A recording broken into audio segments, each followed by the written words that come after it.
porque eles estão aí agora tentando articular para tirar o direito do Alexandre de Moraes e ir para os Estados Unidos. Eles acham que o Alexandre de Moraes vai mudar completamente a opinião dele, a decisão dele, se eles conseguirem proibir o Alexandre de Moraes de ir para os Estados Unidos. O Alexandre de Moraes já falou aí para os seus interlocutores que ele não tem nenhum hábito de viajar para os Estados Unidos, não tem medo nenhum, né, de se por acaso perder o direito de ir aos Estados Unidos. Então, não é por aí que eles vão conseguir alguma coisa. Ô Miguel, eu achei bom você e a Yara selecionarem essa chamada da Mônica Bergamo pelo seguinte, veja bem, que coisa curiosa. O Trump, que é um obscurantista, expansionista, militarista, né? Ele está querendo anexar o Canadá, a Groenlândia, quer fazer de Gaza um resort, ele botou lá as imagens, ele e o Elon Musk lá no resort em Gaza, tirando de lá 2 milhões de palestinos. Quer dizer, ele quer subjugar o mundo inteiro, né? Renasceu o imperialismo na sua pior face.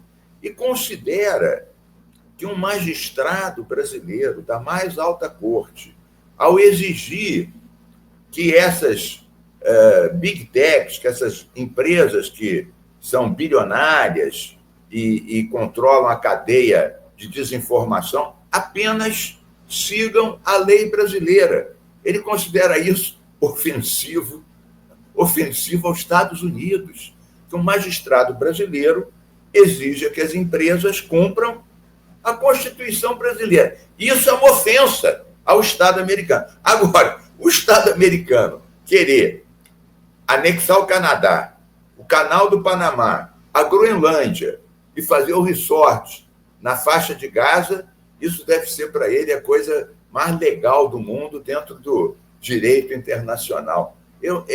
Seria cômico se não fosse trágico. Né? É uma tragédia mundial o que esse líder está fazendo. E veja, o Elon Musk, que é um big boss lá do governo dele, foi lá na Alemanha fazer discurso apoiando a extrema-direita. E o representante do Trump, na reunião da Comunidade Europeia e junto com os Estados Unidos, da OTAN, disse que a pior coisa, a pior ameaça é nos partidos de centro-esquerda e centro-direita quererem fazer, tanto na França quanto na Alemanha, um cordão sanitário para a direita nazista não entrar no governo, não assumir o poder. É muito curioso.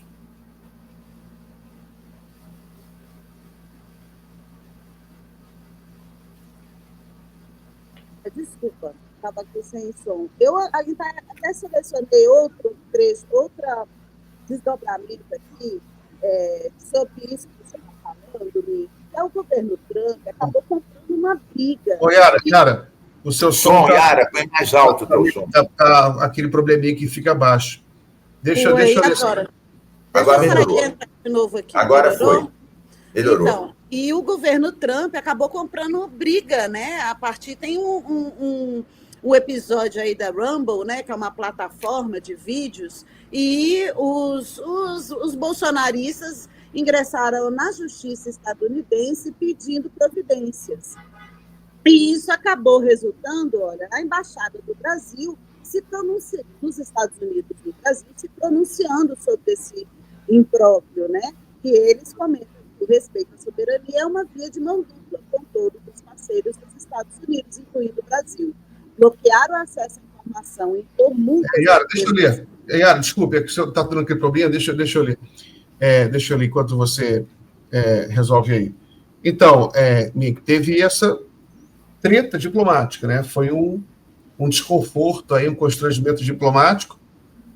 O Itamaraty respondeu, né? Vou colocar de volta o PDF. Aqui a Yara saiu, tirou o PDF. Mas o Itamaraty respondeu. O Itamaraty fez uma carta, né? Ele se manifestou. O governo brasileiro recebe com surpresa a manifestação veiculada hoje pelo Departamento de Estado norte-americano, né, que foi reproduzida pela Embaixada Americana no Brasil. a respeito de ação judicial movida por empresas privadas daquele país para eximir-se do cumprimento de decisões da Suprema Corte Brasileira. O governo brasileiro rejeita com firmeza qualquer tentativa de politizar decisões judiciais. E aí você teve, até o Alexandre de Moraes hoje teve uma sessão, ele participou, e ele falou uma frase bonita, que disse, foi feita em 1822. O Brasil não é mais uma colônia. O Brasil não é mais uma colônia desde muito tempo. Miguel, o que me chama a atenção nisso tudo, além do que você disse, que obviamente eu concordo, é uma situação curiosa. Esta empresa em causa, que no fundo o Alexandre de Moraes e o STF estão exigindo dela a mesma coisa que exigiram do X, né? O Elon Musk fez aquele escândalo todo, mas depois ele acabou cedendo, instalou aqui um representante dele, pagou as multas, disse que ia cumprir as normas, etc. Essa empresa em causa, ela é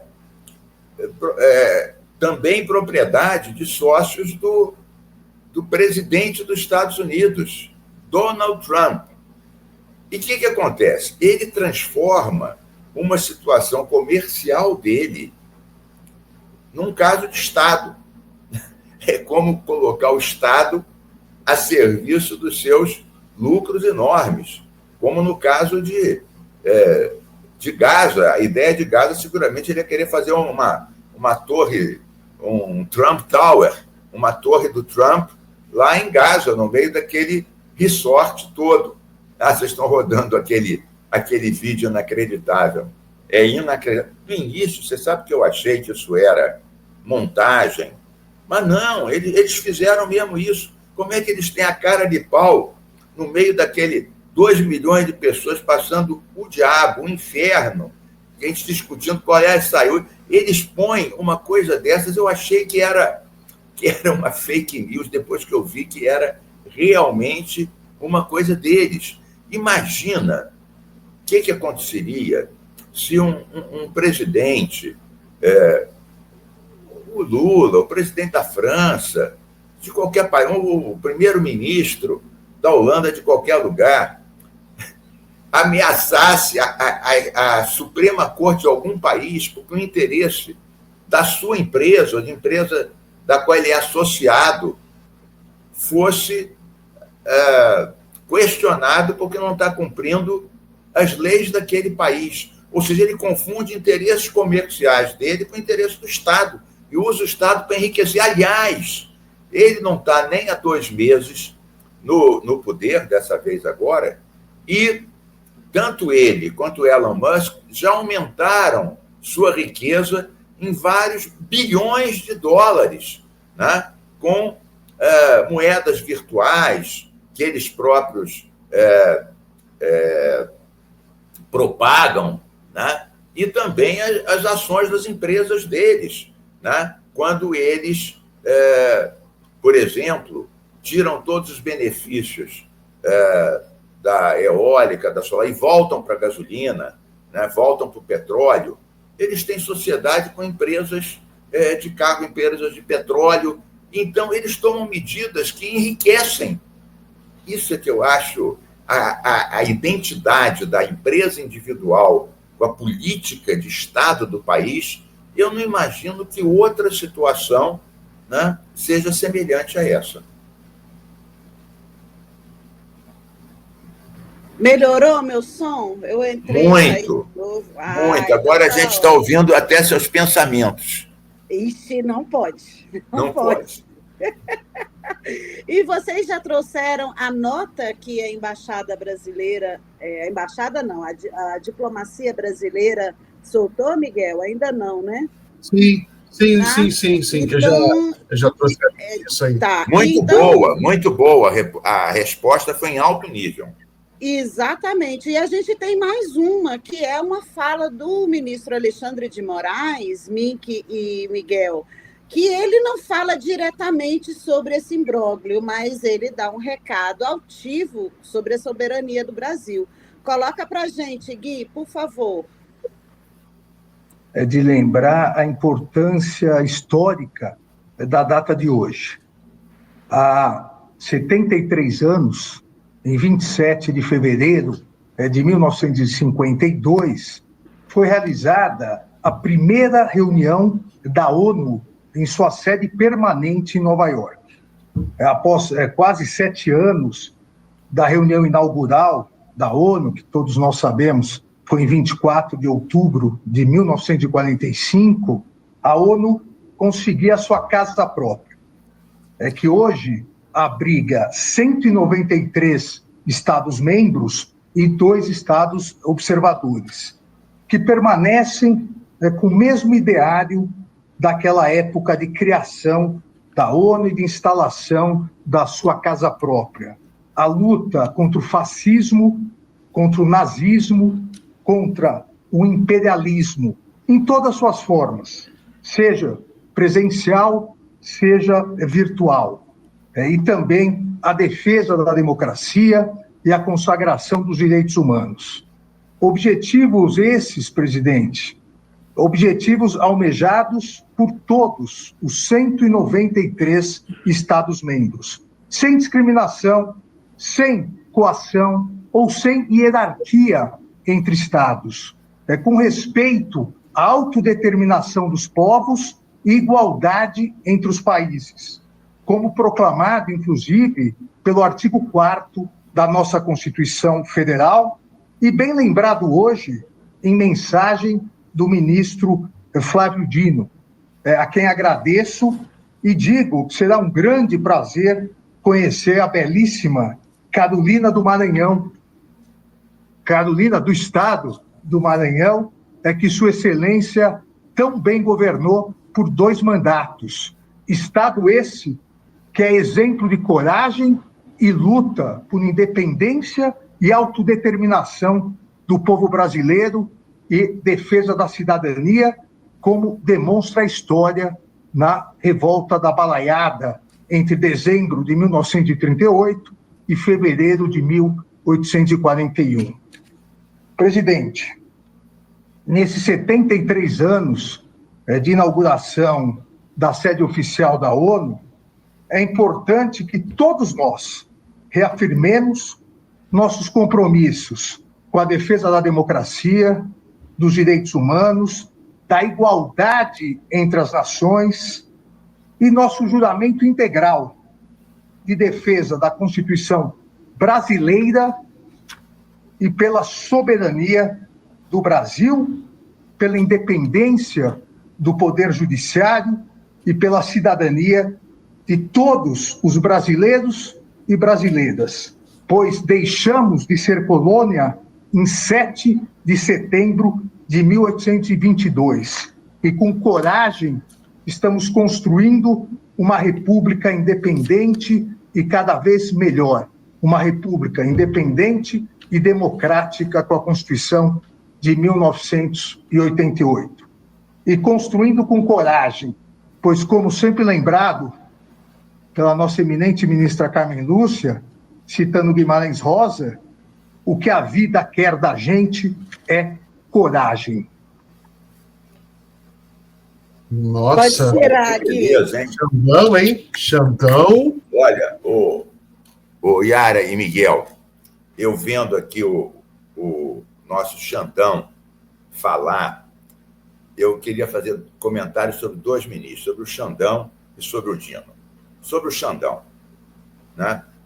Com tanta coisa ruim no nosso país, com Bolsonaro, com corrupção, com violência policial, a gente tem um ministro dessa altivez, desse preparo, coragem, dignidade, é um refresco para nós, uma esperança para nós todos e para a democracia brasileira. Inclusive, vamos lembrar, o Xandão nunca foi uma pessoa de esquerda, né? Ele era uma pessoa centro, foi secretário de Segurança de São Paulo, uma pessoa, claro, ligada à democracia, ligada à área de segurança, à área da investigação. Você vê esse discurso dele, que postura, uma visão de estadista, uma visão civilizatória, né?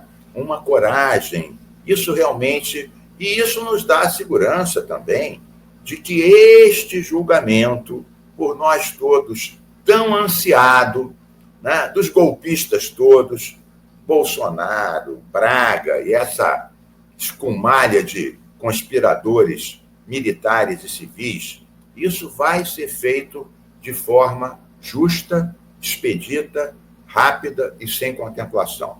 Imagino que em novembro eles vão estar todos no cilindró. Esclareça quem está nos assistindo e não tem os dados. Primeiro, esse julgamento é na primeira instância, que é também a última. É numa primeira turma que tem 5 ministros, nenhum indicado pelo Bolsonaro.